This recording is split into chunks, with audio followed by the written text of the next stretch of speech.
That's a good one.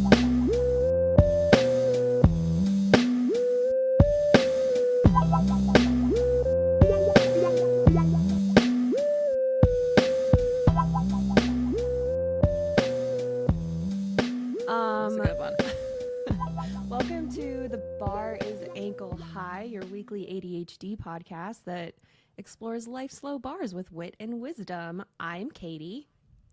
I'm Garrett. And this is episode 88.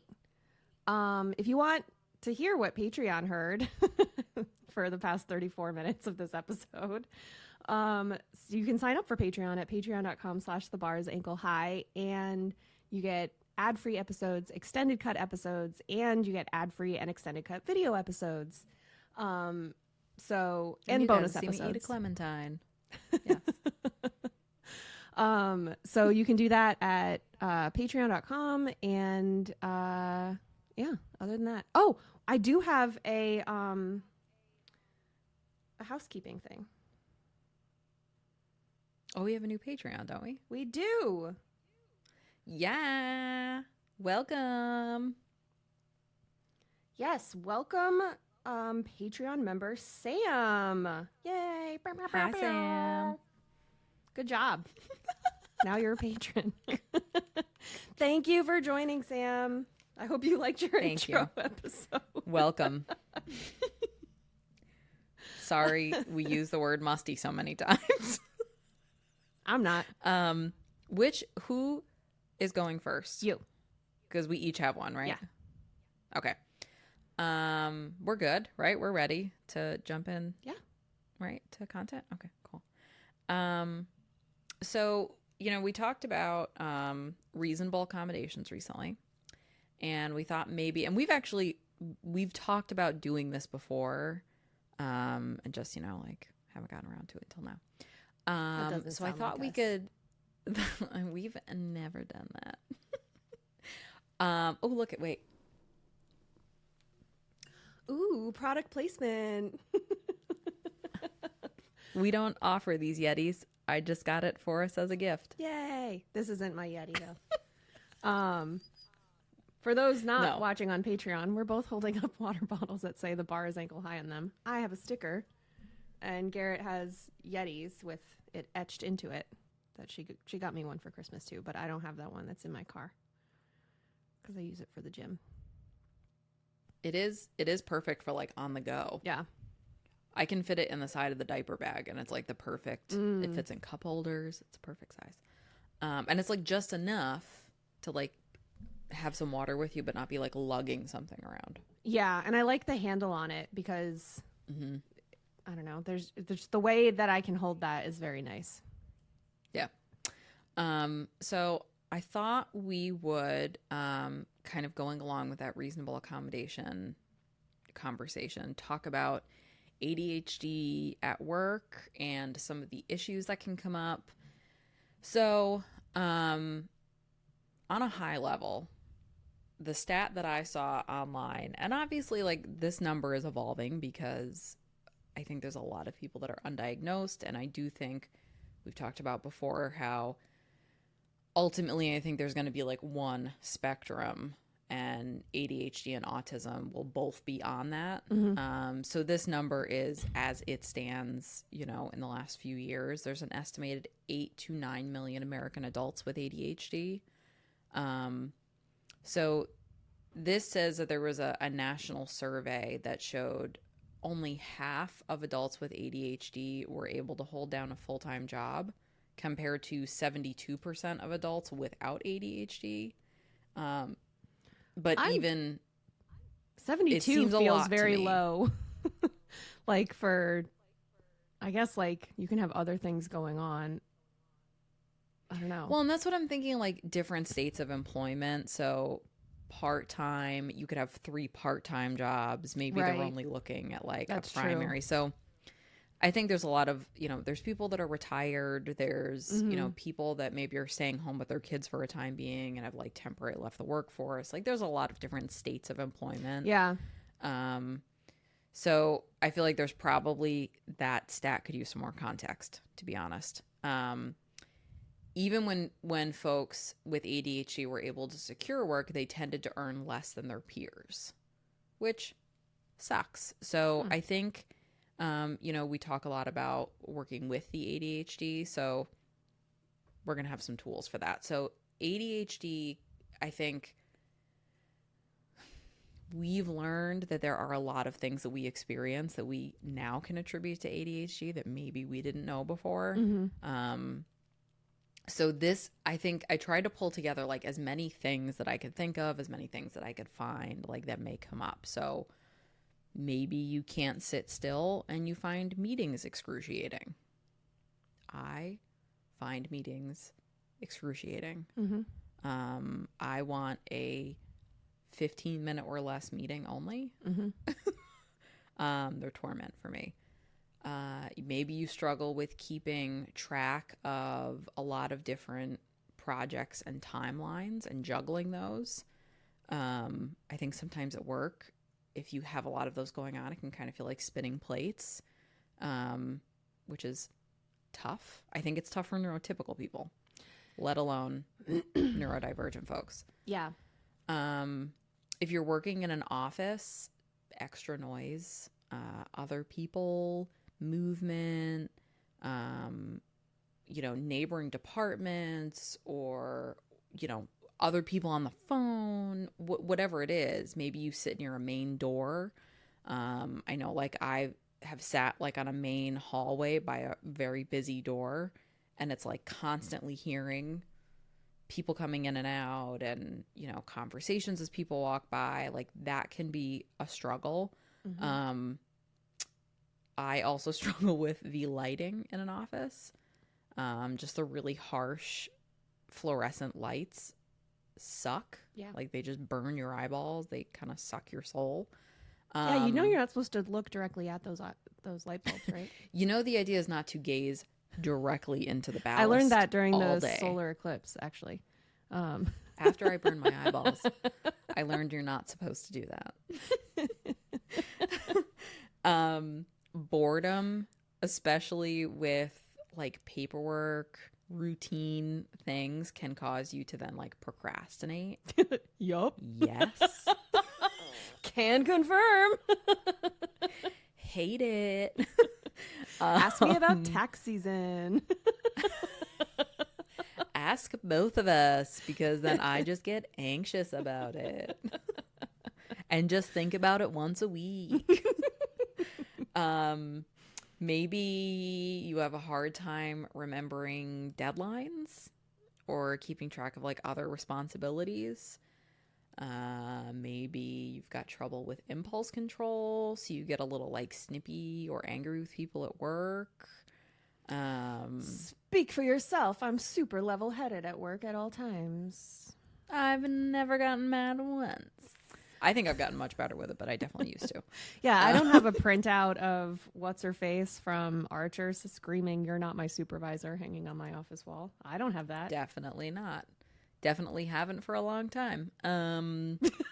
Maybe your ADHD makes you like a little too blunt, or you like talk too much, or like maybe you interrupt people while they're talking. Nobody here has ever had that problem. Maybe managing your time is hard, or like getting and staying organized. Like, maybe you can get yourself organized temporarily, but you can't maintain it. Not really appreciating the sniper attack on me There's today, going to be a lot of attacking. So I should have started this with like a content warning. Everyone's going to feel attacked. Everyone's going to hate this color on themselves. I'm so sorry. Should have apologized in advance. Maybe listening and paying attention is a problem for you. Yeah, that's why meetings suck. Yes. See the note about meetings.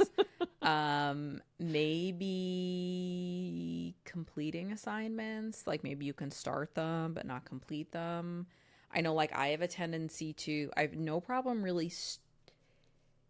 My stumbling point is not, boredom is a problem, but I think a bigger problem for me is if I don't know exactly how to handle something, or I'm not sure what to do, or maybe I've asked and I've gotten direction that I still don't know what to do. Those are the ones that I really procrastinate on and avoid. I'm good. I just struggle when I have to stop and start. So like I'm fine with starting a project and then my workday ends, I go home. But if I can't immediately restart that project first thing the next day at work, like if I have something else going on that takes priority, then I really struggle to get back into that project. Like, yeah, it's just, because you also have to like get into the headspace that you were in when you were doing that. And I think sometimes, like, I know with my job, I was like, what is that noise? I think Katie has a ghost in her house. I think PK just turned on the shower, but I thought he already left to go grocery shopping, so now I'm not sure. We turned off the heat in our house, so it's definitely not my radiator trying to eat me anymore. Katie has a ghost that's like, I just need to put in this load of laundry. Let me just get this stuff in the dryer. And then that's my nightmare, by the way. Being in the afterlife and coming back as a ghost and having to do fucking laundry. I thought you meant like your nightmare was a ghost doing your laundry for you. And I was like, oh, that's actually kind of a dream. No. Please. I don't you don't need anything and you're just going to do my laundry during the night. Yeah. Ideal. A dream. Yeah. I'll even leave out cookies and milk for you like Santa. Like, I don't care. Go for it, ghost. You're gonna you're gonna do my laundry for me. I'll leave out a dish of whatever the fuck for you. PK does the dishes anyway, so it's not even my mess to clean up. I love that there was like an ulterior motive to that. Katie's like, yeah, I mean, you want me to start something in a crock pot and leave it? Sure, I can do that for you, ghost. You want it to cook for 8 hours so it's really crusty on the sides? Yeah, no problem. Oh, yeah. You want me to make you scrambled eggs in a nonstick or in a non-nonstick? A stick pan? A pan that's not nonstick? Yeah. That's how Gordon Ramsay makes his scrambled eggs. Jerk me off. Okay. Anyway. That's what I said to Katie when I was talking about making scrambled eggs. Jerk me off? I watched... no, I was talking about putting like yogurt or something in the eggs, and you said that you refuse to believe that's a thing, and I said, but that's how Gordon Ramsay makes them. And what did you say? That he could probably suck my muddy butthole. Okay, there we go. Because that's heinous. That like that's not speaking about being too blunt. That's like people that are like so like we had this a bit of this discussion on Patreon, but like I've been sending different like TikToks or reels to Garrett that have been like kind of like high protein, like or protein dense snacks or like meal prep things so that you can kind of just have it ready, because with the terrorist baby that you live with, it can just be hard to like get in enough protein. And so but that's like, there's still some where it's like, just add a scoop of vanilla protein powder to your eggs. And I'm like, I would just set myself on fire. Oh, vanilla. Yeah. Instead of doing, like, I'm not adding protein powder to eggs. I'll just have a protein shake. Like, what's wrong with the protein shake? Just have the protein shake and put some peanut butter in it. Like, come on. Like, I can't even the thought of something flavored. The texture, even if it's not congeals. Flavored. Yeah. Like, yeah, no. That's a 2-factor problem. No, and all that being said, an egg has 14 grams of protein. So like for what, and the scoop of protein generally has about 30, right? 35. So it's not adding enough protein by putting it in eggs to make it like worth what I imagine is abject torture in trying to every eat bit of that. I can't. Sounds vile. No. Every bit of it. Like I will have to be tricked into eating it like a dog with medicine. I can't. My recommendation was, because I buy plain Greek yogurt for the baby anyway. So it was taking some of that and adding it to your scrambled eggs. And I was like, okay, so, like a lot of people will put like creme fraiche or like something in their eggs. a little bit of sour cream, something like that, milk, just to give I mean, it like I add milk to mine when I'm like whisking them to make them a little bit fluffier. And I've heard of people adding mayonnaise, I normally but don't. mayonnaise is already eggs. Oh no. Oh no, mayonnaise? Yeah, because it's like oil. Like they put the mayonnaise in the pan to like oil the pan, and then it's already eggs, so it's eggs and oil. How is that? That to me is the same as the yogurt. Like they're equal. I can only have mayonnaise in like very like thin amounts on a sandwich. So the thought I can't even think about. I remember somebody telling me they could eat a spoonful of mayonnaise, and I almost passed away. Why? When I thought about it. Yeah, but like, I can do many things, but the why question. Should I? No. That's like that same person that I shouted why to instead of asking the question. It was just like... Tune into Patreon to hear more of those stories, but...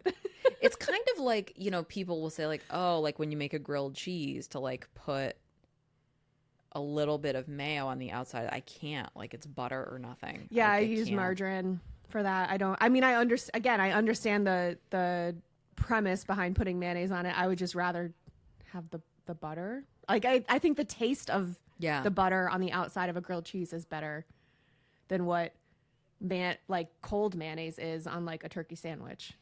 Yeah. Yeah. And I think, you know, the other thing too is like not eating meat.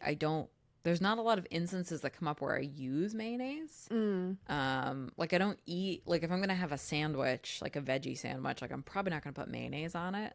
What's like in tzatziki? Mayonnaise to me, that's like, that's yogurt based. Oh, okay. It's like yogurt and like cucumber and dill and garlic. I knew there was cucumber, like but lemon juice. Never mind.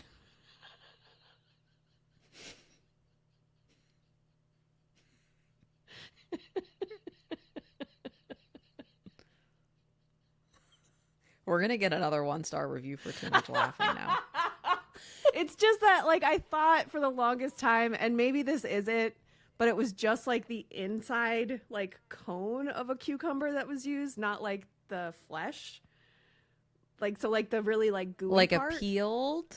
No. Or you're talking about where the seeds are, like the really gooey part, which I don't have a problem with, but I thought that was the only part that was in tzatziki. I think it's the opposite. I think that they're peeling it and they're taking the flesh in between the seeds and the skin and they're shredding it. I think. I could be wrong.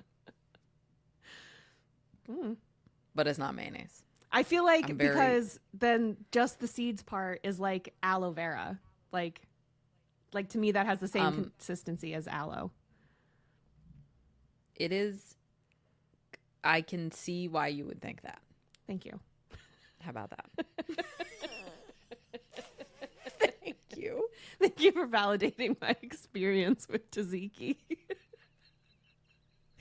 I will not, on the other hand. So I will validate that. I will not validate or endorse any mayonnaise being mixed with raw egg.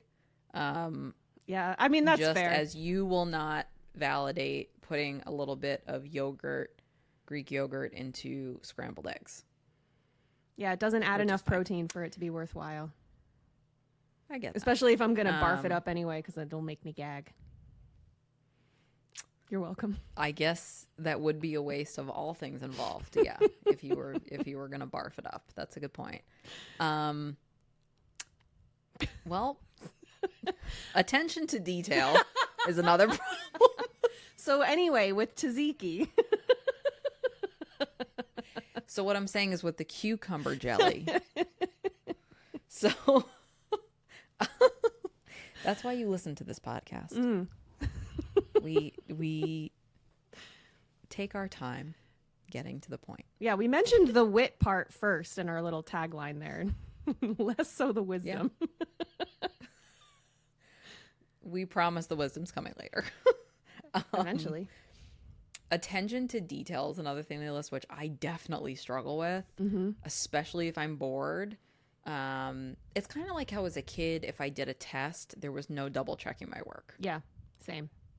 I was doing it once and I was done with it. and my brain would not go back and review. I actually had that talk with a coworker the other day because she was talking about her kids are, her youngest is, I don't know, sophomore or junior in college. And so she was talking about like test taking and how like her rule for them was like, if you have time, you stay until the end, like time is called on the test. So go back and check your answers, blah, blah, blah. And her older daughter does tutoring and said that like, basically was like talking to her mom and she's like, that doesn't work for everybody. Cause she's like, I had somebody that I was tutoring for like how to take a test and they would go back and like change their answers. So they changed it from a correct answer to an incorrect answer, which is for sure what I would do. It made them double check themselves. Yes. Rather than question. Yeah. Well, and it's that thing that we've talked about too, like people with ADHD, like we talked about in the earthquake episode, like we're really good at like our gut instinct. And so much of that for me for test taking was like, no, I know that we talked about this in class. Like it's ringing a bell and the answer is this. I'm not going to go back and be like, are we sure we talked about it? And well, I don't know, maybe. Like I'm just going to answer it and be done, because sitting there and stressing about it is never going to help me. But also to that end, I think I really frustrated a lot of my classmates in high school because I was never that person to talk about a test after it was over because I could not remember the questions. They oh my God, when like, people would be like, did you have a lot of C's? I don't fucking know, man. I did it and I walked away from it and almost all of it left my brain. What Unless did there was you one do that I was like really unsure this question about blah, blah, blah. What was your answer? I don't remember that question. I might have blacked out. Who knows? I can't remember. Actually, I'm convinced I did black out. I did black out. Don't black out from drinking. We just black out from doing tests. Oh God, I hate test taking, and that's a hard part of being a public employee. Is a lot of times there's testing required to promote, and I'm not a great test taker, and it's not even a lack of knowing the information, because you can conversationally ask me and I can know information, but multiple choice questions, I'm always like, yeah, but. Well, and especially, and I was civil actually service exams. Yes, I was talking with a different coworker about the civil service exams and promotional exams for attorneys, and they were like, well, somebody said that like it's not hard, like they don't test your like legal knowledge, and I was like, no, they don't. It's like about managerial stuff because that's what the role is. And I was like, the problem is with that, that if you've never managed people at the state or in a public entity. Because it's very specific, yeah. Exactly. Like their way of handling things is very different and very regimented. But if I've never taken those training courses, I don't know how you want me to answer this question. Like however you want me to answer it, I'll do it that way. I don't give a fuck. But like, I'll do it that way for the sake of this exam. Yeah. Like I'm gonna, like whatever I need to do. Like I think that there's more interpretation when you're actually in totally a supervisory which is the position, other thing that I struggle with or did struggle with in that test, because I'm like, well, I don't know, because if this person says this, then it would really depend on like the way they're saying it or what their body language is telling me during that conversation. Yes. And like, because a lot of those questions, for people who don't know and who are listening to this for some reason at this point and haven't skipped ahead, but it's like you have, you know, employee A and employee B and they're fighting about something.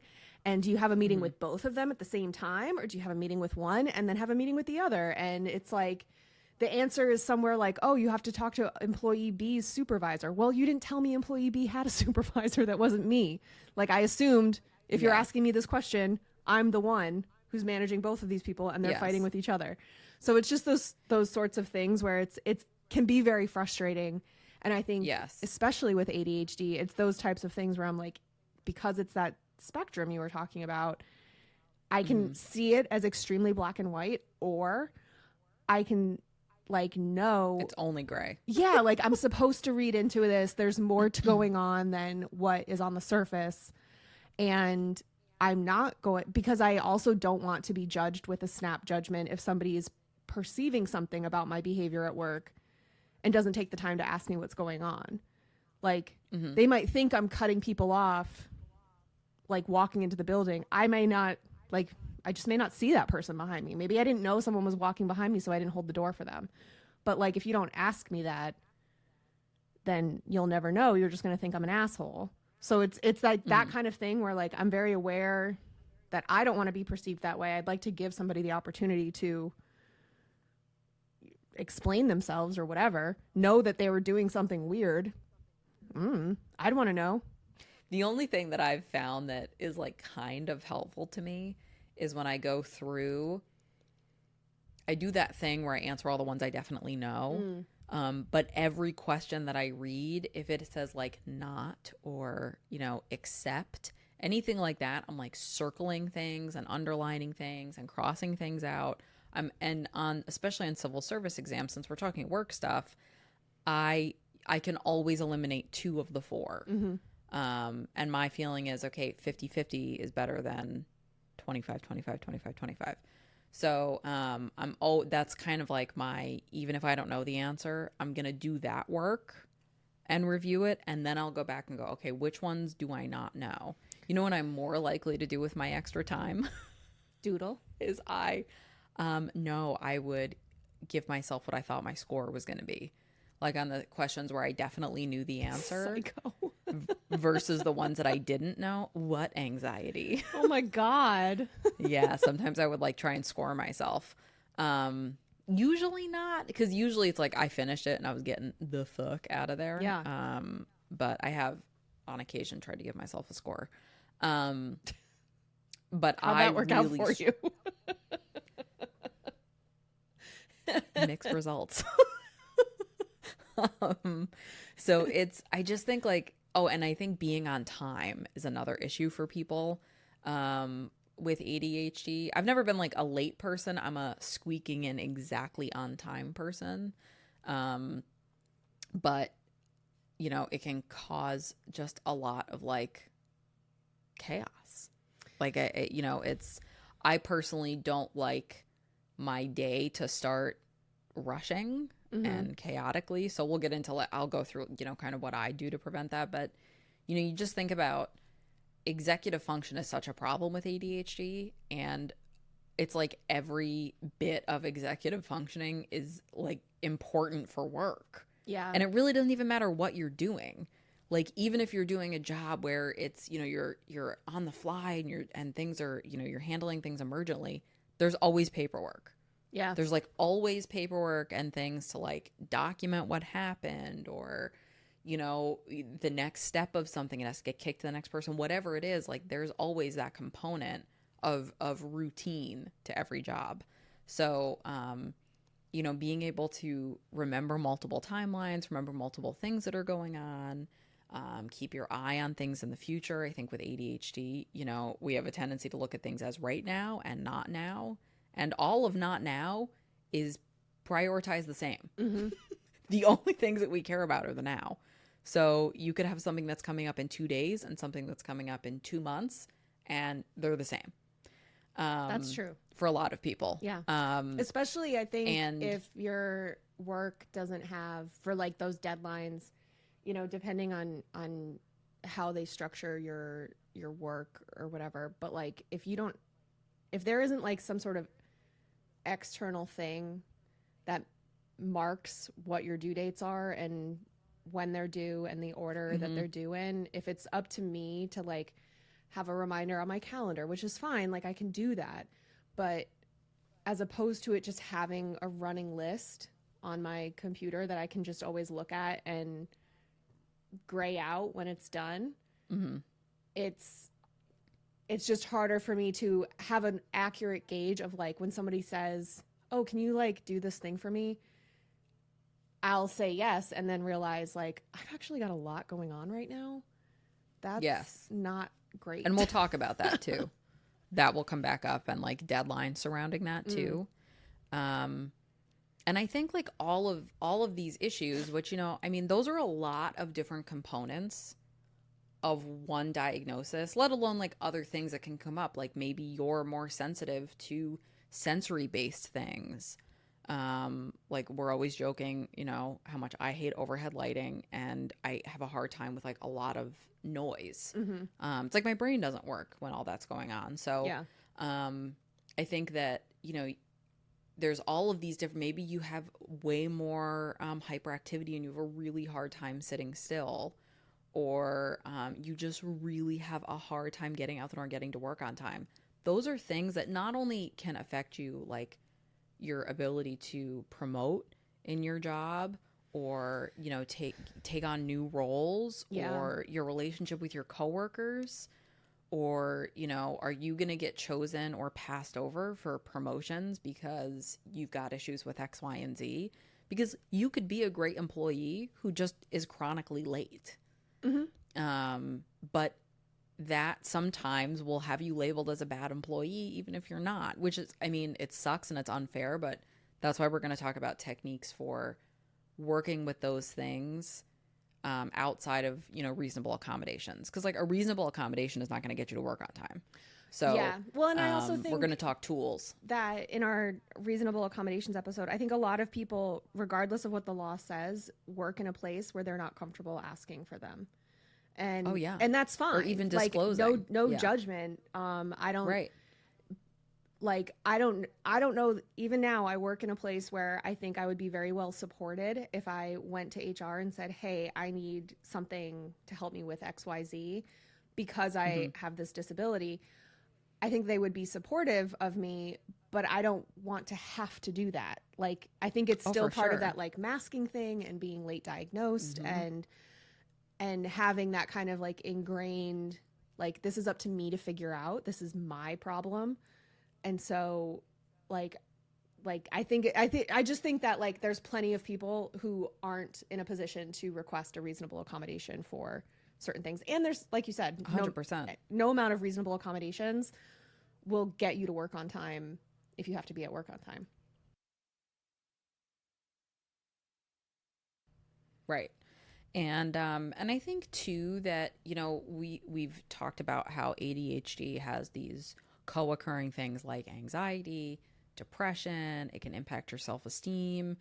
And, you know, if you're struggling with all of these things, which are completely valid things to struggle with, there are neurotypical people that struggle with some of these things. They're things that I think really everybody at different points in their career, with maybe with a job that you're just like not well suited for, you're not jiving with, like all of these things can come up. And I think it kind of can turn into like this negative feedback loop where, you know, you're feeling worse about it. And in turn, it's like a self-fulfilling prophecy. And then you're making more mistakes, or you're paying less attention because you're unhappy, or you're late because you're dreading going in every day. And I know, like, I haven't had like a ton of major work problems, but I've definitely had jobs that I was bad at because it was a really bad fit for me. I mean, you did have a boss that wouldn't let you wear earbuds. So, which is like, I had fucking crazy. Yes. And so to like touch on that briefly, we weren't allowed to wear earbuds. We were not allowed to really speak to each other. So weird. And not in the gulag, you guys. Like, this was public work. We were short staffed and we had a very large backlog. So what we were doing was having to do, like, in a lot of public work, you can work below your role, but you can't work above your role. So below my role, and I'm putting that like in quotes, was like basically data entry, which I personally would rather have like bamboo shoots like shoved under my fingernails than do data entry in any capacity. It's kill me if that's an option, instead of making me do data entry. So we were doing data entry. We weren't allowed to wear headphones, and we weren't allowed to speak to each other. So weird. So especially for that type of task, it's not like, I don't know. So we would like sometimes like talk on Teams, like if we had a question, and if there was too much typing, she would like call it out that we were having a conversation on Teams. So it was just like, I think part of it was, I think the supervisor I think she had hearing loss. And I think that if there was a lot of background noise going on, she couldn't hear things well. Oh, interesting. So I think that was a component of it. Not that I think there was really, I don't know if she even acknowledged that Probably internally. Yeah. But I don't know. I mean, I think that was also the headphones thing. Like her thought was if she can't work with headphones, like nobody's going to be able to work with headphones. yeah. When did they do? So I just hearing wound tests? Like I remember getting it in like grade school, but I haven't had. Yeah, I haven't had. And that's the thing. Like do you I think hit a a lot of the certain times age you're and then just, they do them again? I would I don't know. imagine, but it would probably have I mean, to be like I don't in your think I've 60s. had one. Yeah, and she was close to retirement age. Yeah. And I think some of it too was like, you know, like a baby boomer that was thinking, you know, like these kids, too many accommodations for people. So I just found a Bluetooth earbud where it was a single one. This was back like before AirPods were like commonplace. And I would sit with that in my ear and listen to like, at the time I was listening to true crime podcasts, just for like something because I thought I was going to lose my mind. And then I was having a hard time with that job, which then I was like, this is easy. Why? Like beating myself up. Why can I not do this basic job? Which I'm really just, this is a stepping stone for me. It's to get my foot in the door and like as a public employee, this isn't a career doing this specific thing. So why am I being so hard on myself for something that really is just like a temporary setback that is every bit of it works against my ADHD. So we always talk about working with it. This is like, it was like a bingo. Everything that could be bad, I was all in one. So it's, you know, I personally am probably not the type of person to really request reasonable accommodations. I'm just more likely to find a workaround. And I think some of it is just like a privacy thing. Like I don't want to be disclosing things because I am paranoid enough to think like at some point is this going to be kind of not weaponized against me, but are people now going to have preconceived notions about me because, you know, I've filed for a reasonable accommodation because you for sure will work with people who stick their noses up, which is like bizarre and stupid and childish, but will. So I think it's good to have both available to you. I think it's good to know what you can seek in a reasonable accommodation. Yeah. And know what your rights are. And it's also important to know what works for you and have little tools that you can kind of keep in your pocket. So, you know, if you're sitting down for a civil service exam and you need to focus, or you have some kind of, there's a lot of jobs where you have to take standardized tests of some capacity. You know, if you have your little ritual that you can do to help you focus, that's going to make you feel more prepared going into it or something like that. So we'll see. We'll see if we can enlighten ourselves at all or maybe fine tune what we're doing to help ourselves. Okay. So I tried to break this down into like tips for working like on a daily basis, more like career-based things, and then coping with being late. So I think one of the biggest takeaways of any of this is don't multitask. Just don't do it. Just whole ass it and don't multitask. That's not to say you can't have multiple coals in the fire, but I think focusing on in that moment one thing at a time. I know I would have a tendency to like, all right, let me just like, oh, let me do this while I'm doing this, and it's bad. There's sometimes where you have to. I mean, home with a baby, I have to a lot, but at work, like, one thing at a time. For me, because I usually have some sort of podcast on, and going in the background, but I don't necessarily listen to what is being said. It's just like, it's like NPR, like it's just noise. No offense to NPR lovers, but it just, I think because it's all the same tone. It's just me and a bunch of octogenarians listening to NPR mostly. And like most Vermonters. But no, it's just like if I can stick with one podcast, then it's always the same levels and the same voices. So it's like that same kind of like soothing whatever, but you know, it's not music, it's not and like I've been listening and binging to a lot of A Date with Dateline, where they just rewatch Dateline episodes and like report them. So it's like, oh, that's a good background it's thing. perfect because it's like super low stakes, and it's nice because Dateline always has a resolution to their episodes anyway. So it's never like, this is unsolved. We don't know who killed this person. Yeah. The serial killer's still out there. Goodbye. Like, yeah. So it's like, it's nice, but I'll have something like that on in the background and just coast. And then like sometimes I'll tune in and tune out, but it like helps also. For me, it's like kind of how I can measure if I'm focusing well, because if I am hearing the episode, then it means that I'm not really paying attention to my work. But also I have an earbud in, and then I can have a loop earplug in my other ear, and it like really helps me to like, yeah. So that's how I do it.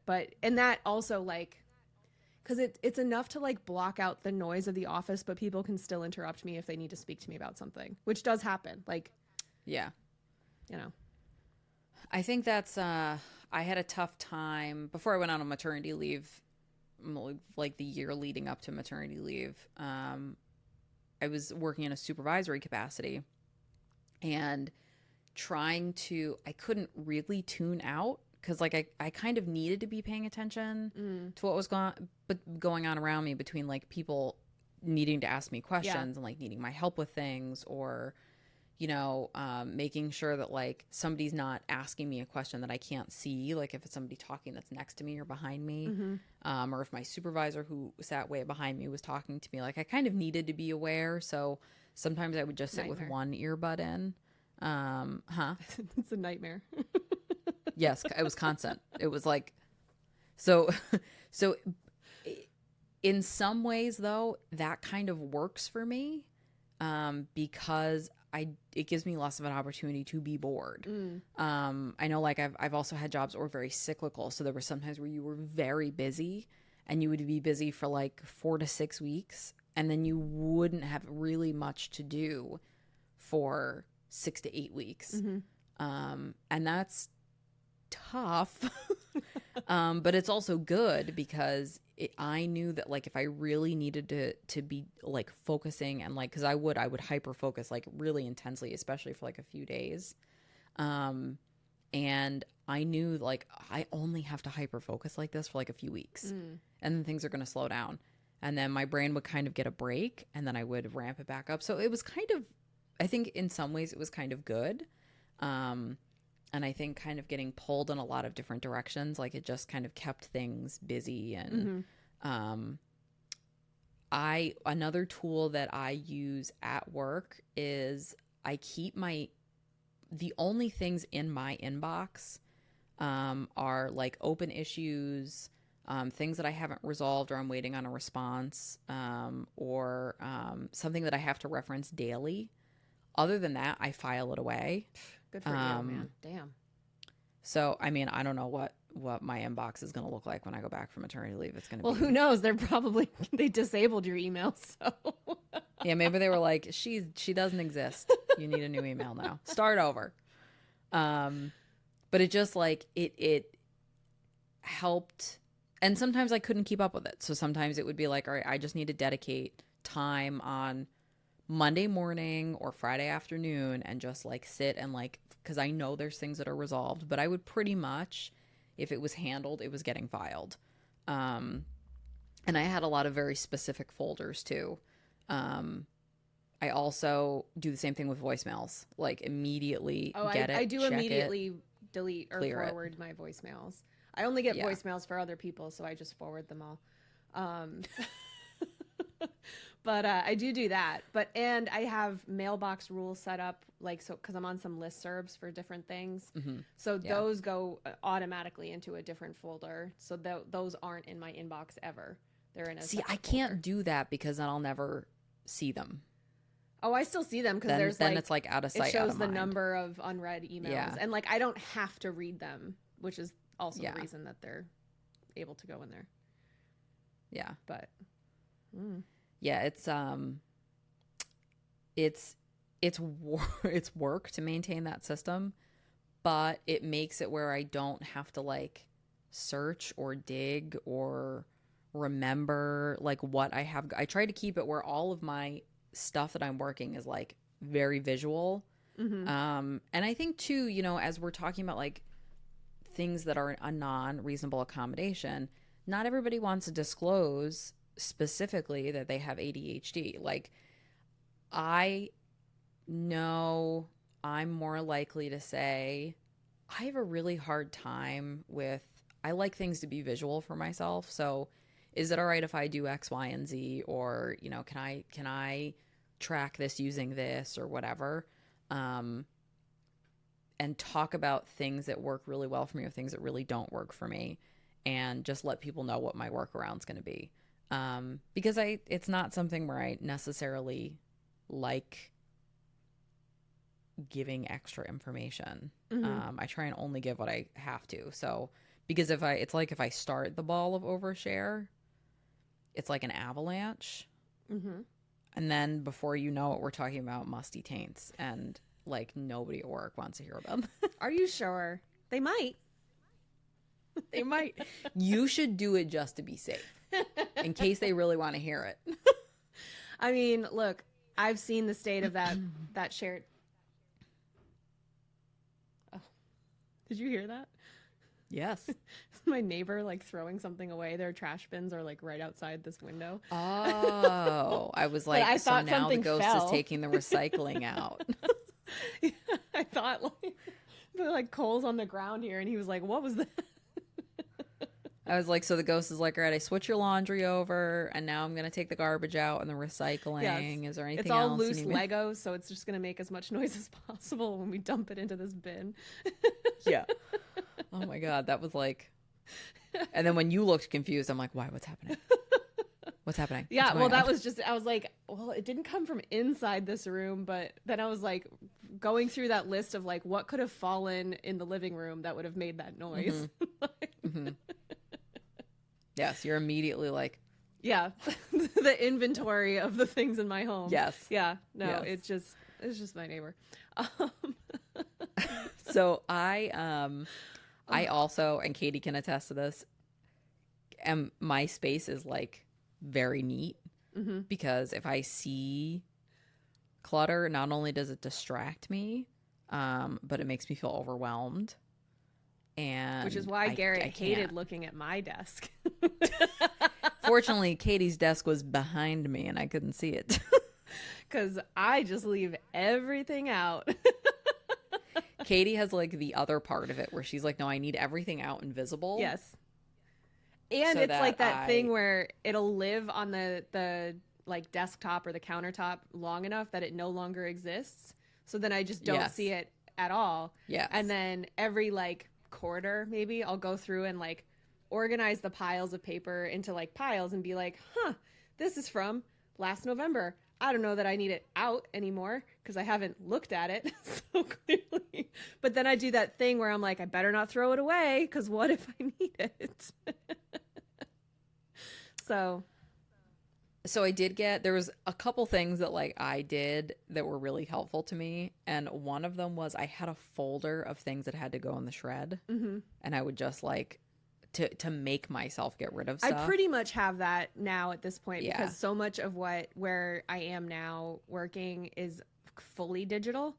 So I'm still not used to that. And also I don't have Adobe Pro, so I can't add a digital signature to a lot of the things that I have to So file. annoying. So yeah, they're like waiting for another license to become available or whatever. So I have to wait for our paralegals to be in the office and do that for me. Or I have to just print and sign and then scan to myself. Yeah.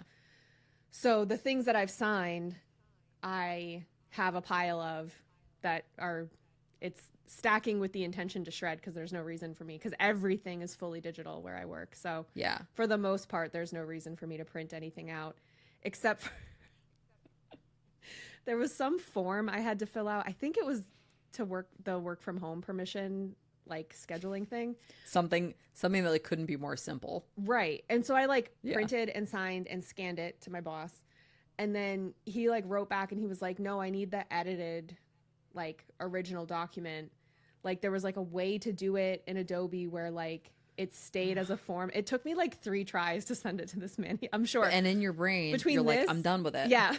Between that and then me not understanding that I had a flex schedule and that he could not care less what time I was coming into the office.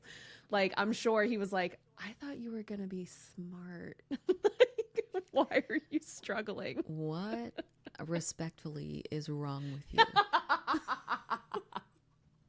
Pretty much, yeah.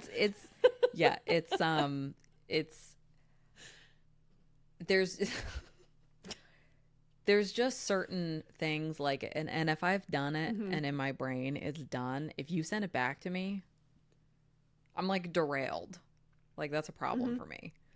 I think that if I don't keep my space clear, and one thing that did help is I started supervising people that worked jobs that were like fully remote. There was like no paper, everything was digital. Yeah. And there's been like a step down. Like I used to work for somebody that loved paper, loved printing things, loved giving you printed things. And I started getting to the point where they would hand something to me and I would go like this. I'd be like, so she's holding her hands up like she's got somebody pointing a gun at her. Oh yeah, that's right. Folks. Hands are up. Because I don't want you to hand me paper. And I was like, when I'm a supervisor, I'm not going to give paper. Yeah. And I give very little, but there were like a couple of things that I was giving people. Yeah. And I tried handing it to somebody and she's like, not Gen Z, but like a young millennial. Okay. And hit me with a hands up. Why are you giving this to me? And I was like, so we started using OneNote, which, if you haven't used it at work, I recommend taking some time to poke around in it because I have found it extremely helpful for me. And for the people that I supervise, I had a job where you had to like be able to like copy and paste a lot of things, like pull a lot of specific phrasing. When I'm saying copy and pasting, there was specific approved phrasing that had to be used for things. So there was a lot of like having to reference a lot of documents. So you were constantly like opening, closing things. And, you know, it was a shared drive. So like other people would have it open. And I chose instead to put all of these things in OneNote so that everything was available to reference in one spot. And it was very easy to organize things with tabs and different pages. And I got real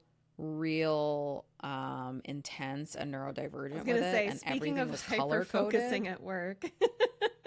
Because all I could think was when I'm not here and I'm on maternity leave, I want them to have like everything they need at the tip of their fingers.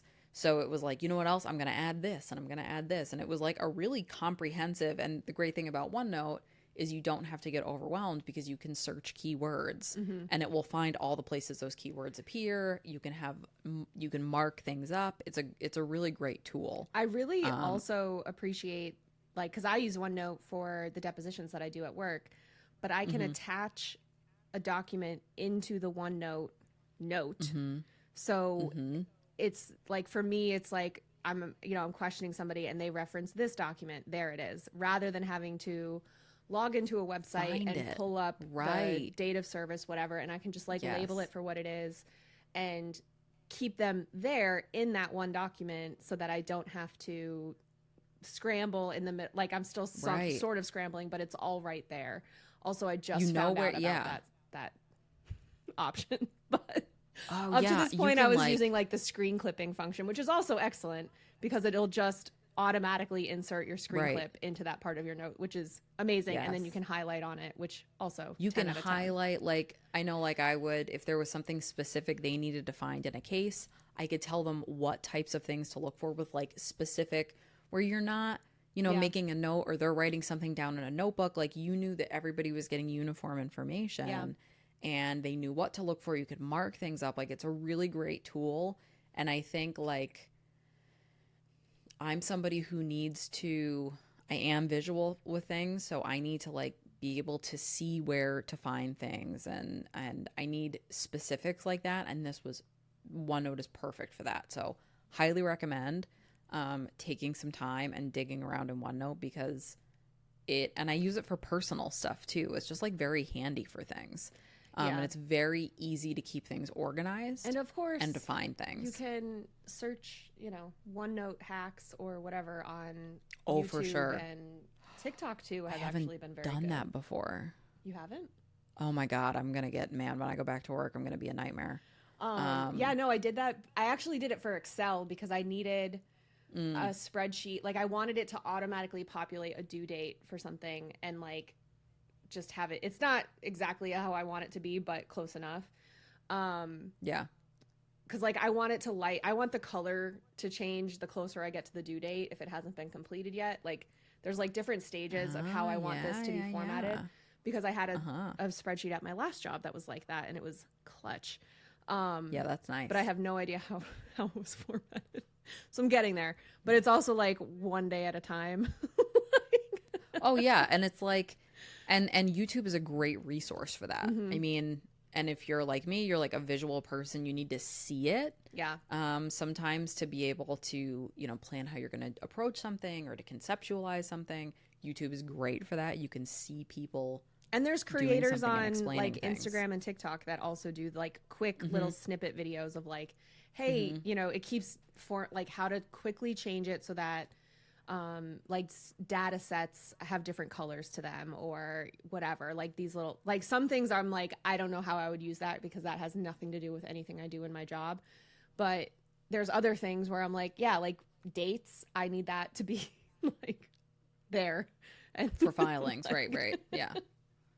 But yeah, YouTube has been very helpful for that. Yes. So especially if you Google it, because it'll be like, this is the important part of the video based on what you asked for. I'm like, fuck yeah, Google. They'll tell you exactly where to go for the fix. Yeah, there are some parts of the internet, as much as I was ranting about it when we first started our Patreon recording, about capitalism ruining everything.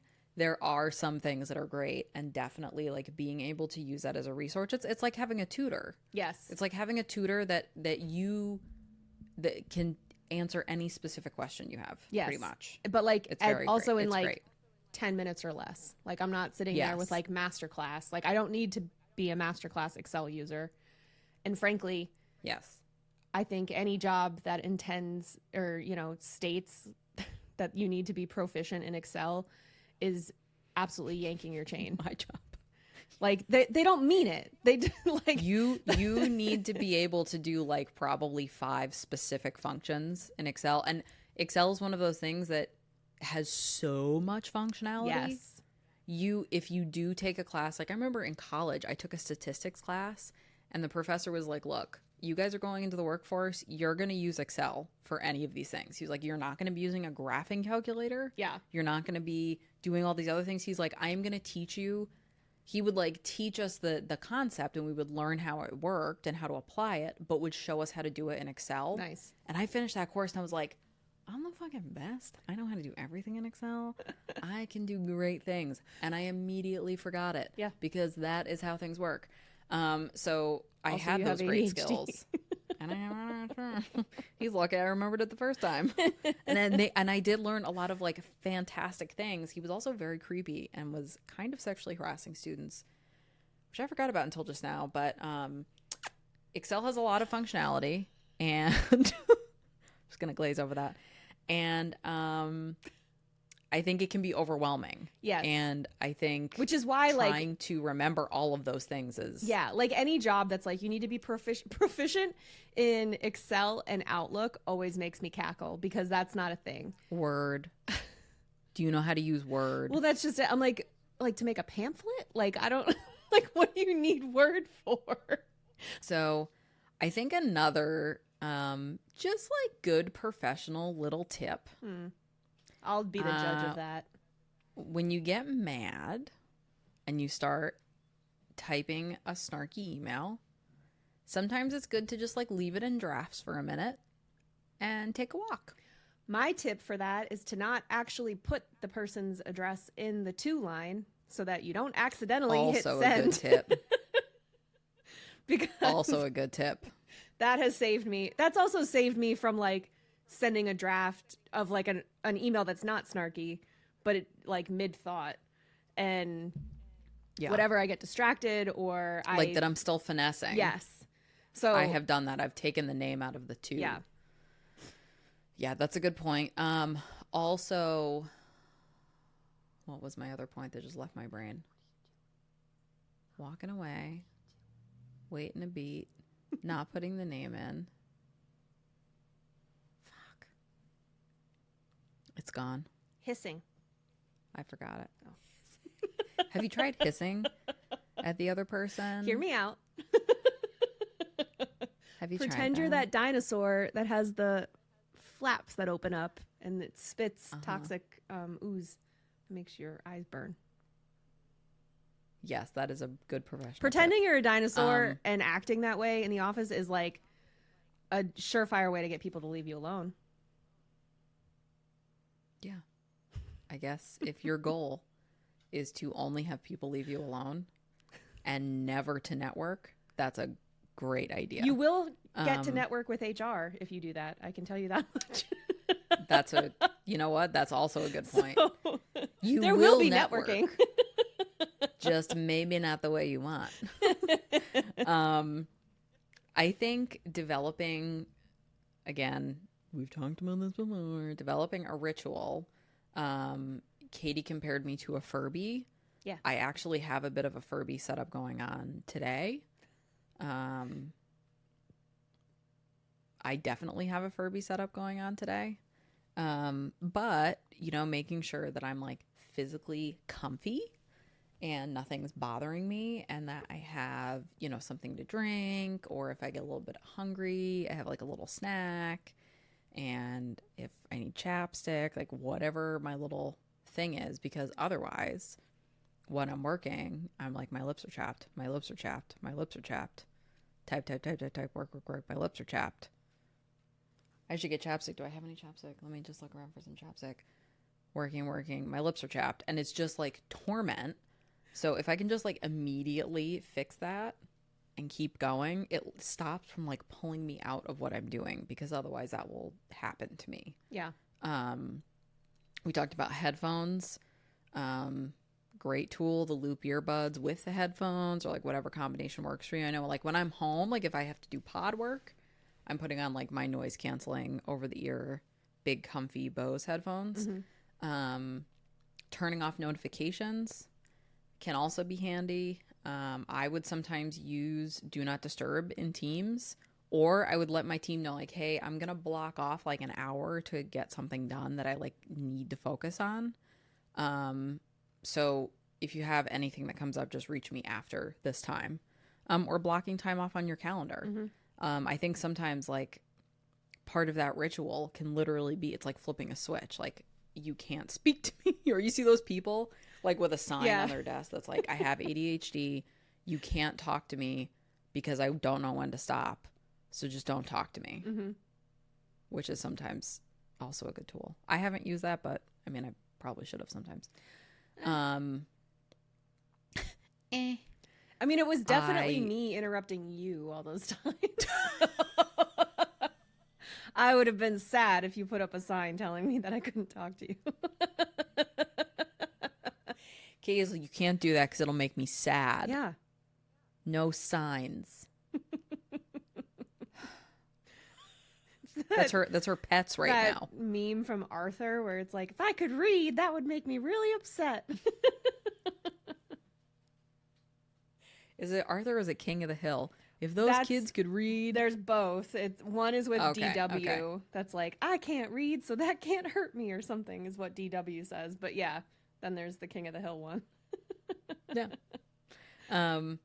I do think it's handy to like, I personally will keep a to-do list out. I use the dry erase thing and erase, and that is so satisfying to me to like have 4 or 5 things on there with the goal for the day and getting at least like 3 or 4 of those things done. Yeah. I sometimes will literally be like, okay, I'll look at the clock and be like, I am going to focus until 2:28 and then I'm going to step away and I'm going to, have a snack or, go for a walk or make a quick phone call or like whatever, stretch, step outside, whatever the thing is, run to the post office. Just like kind of building in time for myself. I think something that is nice about being public sector is we have a lunch and 2 breaks. So being able to take a 15-minute break, which is like a decent enough break that you can like really do something. You can run and get a cup of coffee. Yeah. You can go for a walk, whatever it is. You can really step away. And I think that it was really good for me. And I know I was like actually kind of relieved because the time that I started working for the public sector and the time that I got diagnosed are like right kind of concurrent with each other almost. So knowing I only have to focus for like at most a couple hours at a time and then I can step away, I was like excited about. I was like, that's great that I'm not in a situation where it's like I go in the morning and I know that I have to focus all day, like being in elementary school, which I really struggled with, and middle and high school. That like all day, every day, this block of time that you have to focus was hard. So I was like, oh shit, I only gotta focus for a couple hours. This is luxury. I can step away. Speaking of stepping away, we are about an hour into this recording. Perfect. Okay. So we'll pick it up next week. Yeah, I've got a ton more little things that we can do for ourselves. Okay, great. That we'll talk about next week. In the meantime, you can follow us on Instagram and Threads at The Bar is Ankle High. We are on TikTok at Ankle High Pod. If you want extended episodes, ad-free episodes, and video episodes and bonus episodes, then join our Patreon at patreon.com/thebarisAnkleHigh. We also have merch at bit.ly/anklehighmerch. And leave us a 5-star review anywhere you find us, especially Apple Podcasts. If you write out a review, it's super duper helpful. It just like boosts us in their like algorithm, so they suggest us to more people, which and our self-esteem. Yeah, gets us closer to Garrett's dream of making this her full-time job. And we can't do it without you guys. But welcome to Sam. I want to be a lady in a Victorian painting who's just laying on a chaise with lounge your tits out? with her boobs out. Yeah. That's all I want to do in the sun. Just let me lay around and eat fruit. That's all I'm doing right now. Well, to be clear, she's not laying around with her tits out on Patreon, just to clarify. And Patreon knows that. Or do they? Join now to find out. Surprise, surprise. OnlyFans. Patreon. $5 a month. Cha-ching. You never know. But in the meantime, I don't know. Be proficient at Excel, I guess. In the meantime, reward yourself with a little treat for doing your job. Because everything's hard and the bar is ankle high. Yeah, okay. Bye. Yeah. Bye.